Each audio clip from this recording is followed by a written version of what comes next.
Now to a Fox 5 exclusive, Vybz Kartel and the jailhouse interview you won't see anywhere else. That's right, the singer speaking out for the first time since being arrested 10 years ago, and the only one he's talking to is our Lisa Evers. International dancehall superstar Vybz Kartel has been behind bars for nearly a decade for a murder he claims he did not commit, locked away deep inside a Jamaican prison. I've been trying to interview him for several years, but it seemed impossible. Then one night I got a surprising call. Adidja Palmer, better known as Vybz Kartel, was on the line, wanting to set the record straight.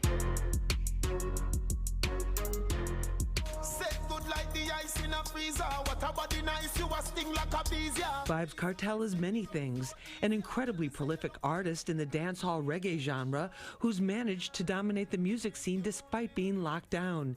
He's a charismatic entertainer whose nickname World Boss hints at the respect he's given on the streets. He's a champion of the poor and a convicted murderer whose claim from day one he was framed.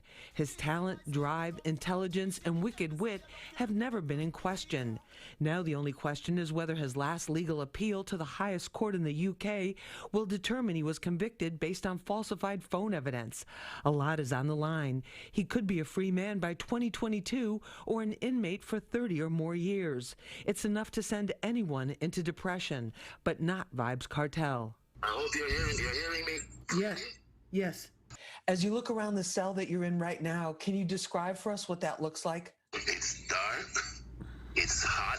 It has like 3 or 4 bunk beds. It's got a toilet in the corner, and it's got a huge grill. Lots of metal. It's like a dungeon, but it's, instead of being in the cellar, it's in the attic. I'm actually in the roof.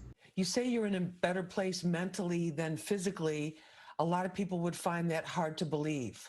Yeah, because I was sick for a few years, so definitely I'm recovering physically, but mentally I've always been in a good place because I know I'm innocent and I know I'm coming out.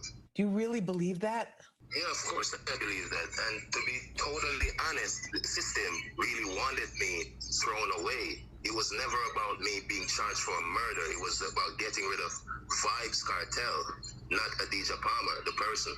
Why do you say the system is out to get you? Because they told us, they say we have too much influence. If you remember when Movado and I had that little feud a few years ago, we even went to King's house, which is like the home of the Prime Minister.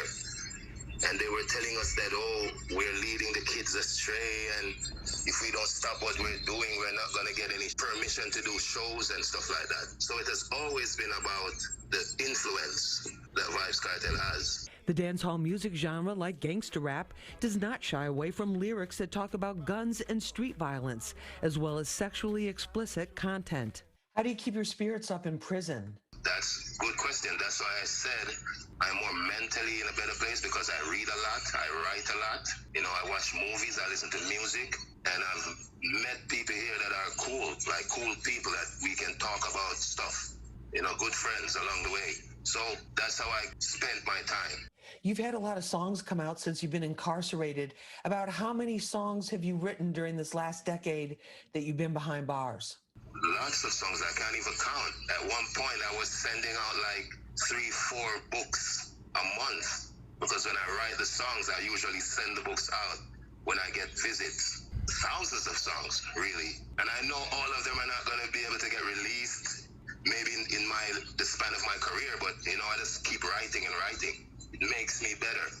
Are you concerned that the conditions there are going to impact your health? I'm basically just thinking about going home now, because everything is drawing to a close, so I'm not really worried about my health as much. I'm doing much better, you know, so it's all good. Kartel's attorney, Isop Buchanan, filed a fresh evidence appeal based on the findings of a British digital expert who found that his cell phone had been tampered with prior to his trial. It's expected to go before the Privy Council, second only to Queen Elizabeth in authority. Yes, God save the Queen, because she's the only one that can save me now. Despite the twists and turns in his legal saga, Kartel refuses to give up. Coming up tomorrow night, part 2 of my exclusive jailhouse interview. Kartel gets candid, not holding back about how he really feels. It's a side of him you've never seen before.